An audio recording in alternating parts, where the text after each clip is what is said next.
I'm Mrs. Kessers from Algebra High School, and this section is on imaginary numbers. Now, imaginary numbers can also be called complex numbers, so I might use those words interchangeably throughout the lesson. So, imaginary numbers are represented by I. Now, I know I told you in class that you can never, ever have a negative underneath a radical, but I kind of lied a little bit because mathematicians made up something for when you do have a negative underneath a radical, and that is going to be represented by I. So what it actually equals is radical negative 1.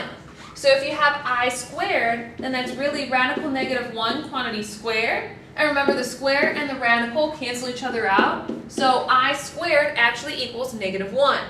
So if we were to have radical negative 16, I want you to break this down into radical negative 1, radical 16. 16 is that perfect square. Square them off and you get 4. And then you have radical negative 1, which I told you is I.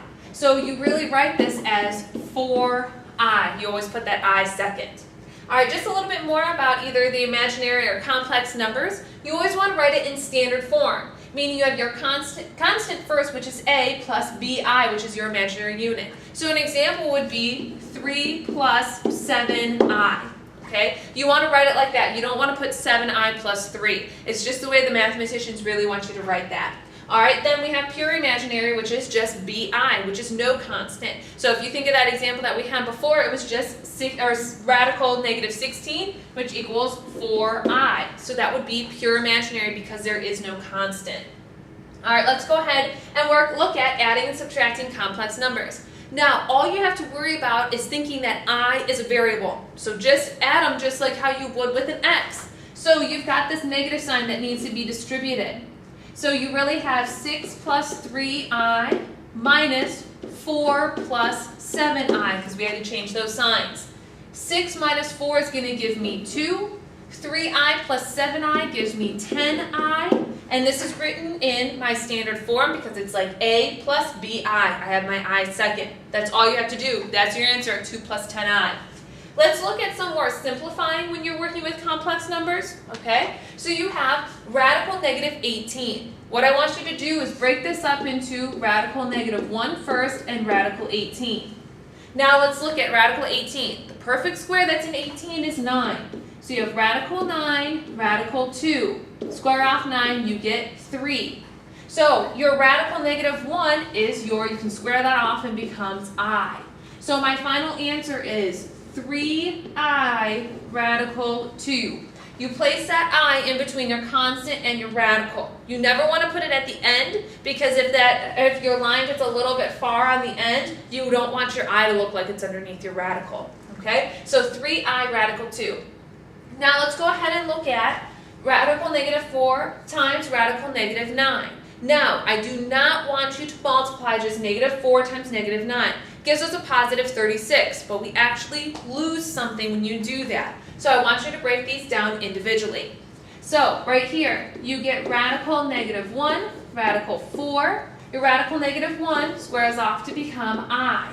Your radical 4 squares off to become 2. Then you have radical 9, which gives me radical negative 1, radical 9.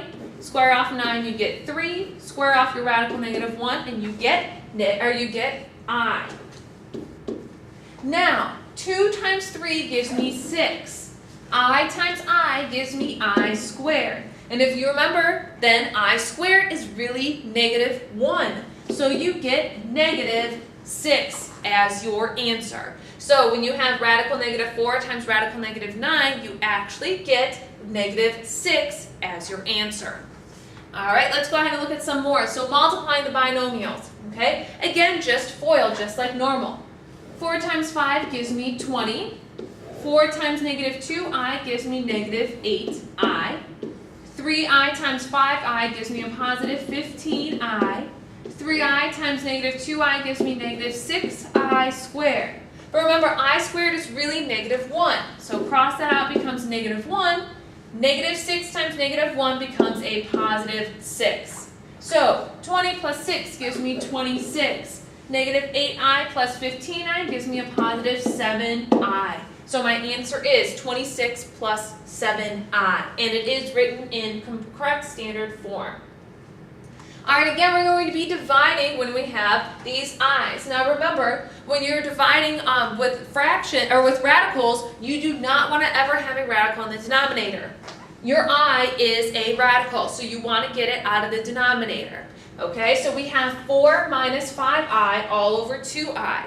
Now, all you want to do with this first one is just multiply by I, because that's the problem area. So you multiply by I over I. You might want to put this in parentheses so you remember to distribute. So when you distribute your I, you get 4i minus 5i squared.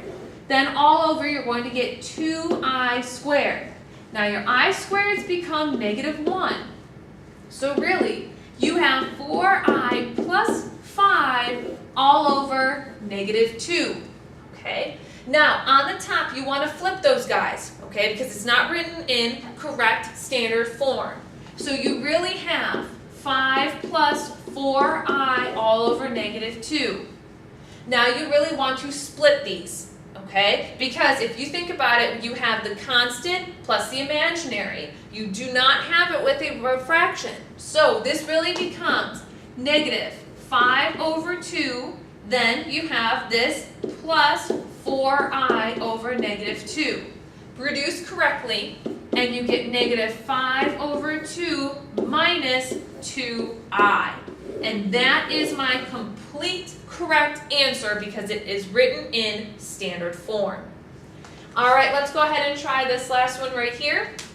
You have 2 all over 4 minus 7i.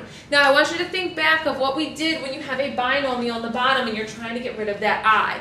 You don't want to multiply by just I. Remember, you want to multiply by the conjugate. And in this case, it's going to be 4 plus 7i because you want to change that sign that's in the middle of the constant and that thing that's the problem area, which is that radical, or in this case is our I.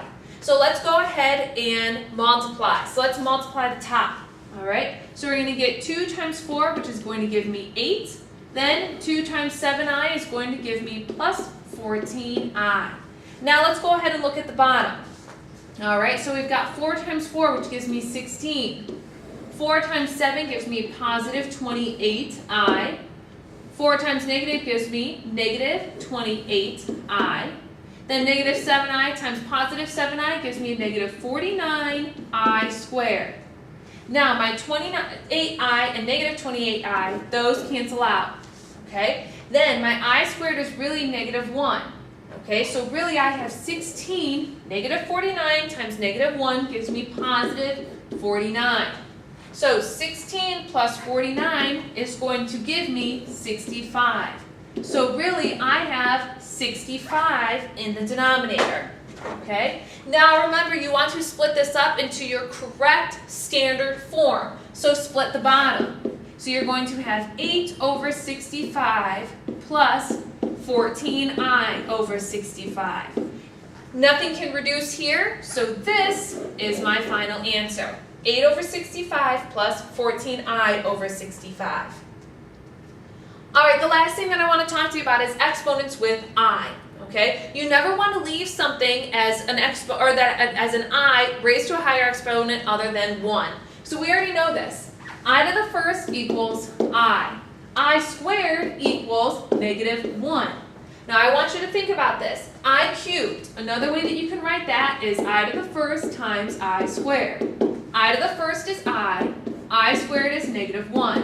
So I cubed is -I. Now, if you think about it, I to the fourth, another way that you can write that is I squared times I squared. I squared is -1. So -1 times -1 is 1. So these are the different ways that I want you to write these i's that are raised to higher exponents. Okay, but let's look at if we get really high exponents. So let's look at I to the 18th. Okay, you always want to look at that number 18, and is it divisible by 4? Okay, no. You want to look at 4 because I to the 4th is 1. It's the easiest number to work with. But if you think about it, a number less than 18 that's divisible by 4 is 16. So I want you to rewrite this as I to the 16th times I squared. I to the 16th, okay, if you think about that, that is a power of 4. So that means that this just equals 1. I squared, we know, is negative 1. So that's your answer. I to the 18th equals negative 1. Now let's look at I to the 200th. Now think, is 200 divisible by 4? Yes, 200 is divisible by 4. So that means cross it out. It just equals 1 because it's divisible by 4. Now let's look at 35. I to the 35. 35 is not divisible by 4. But think of a number that is lower than it, the next number in line, that is. If you think about it, 32. So I to the 32, and you have I cubed left over. 32 is just going to be 1. I to the 32 is just 1. Now I cubed, if you think about that on our chart from before is negative I. So my answer, I to the 35th, is negative I. Alright, that's it for this lesson. So if you have any questions, make sure you stop in the math office or email me at custerc@walshjesuit.org. I'll see you in class.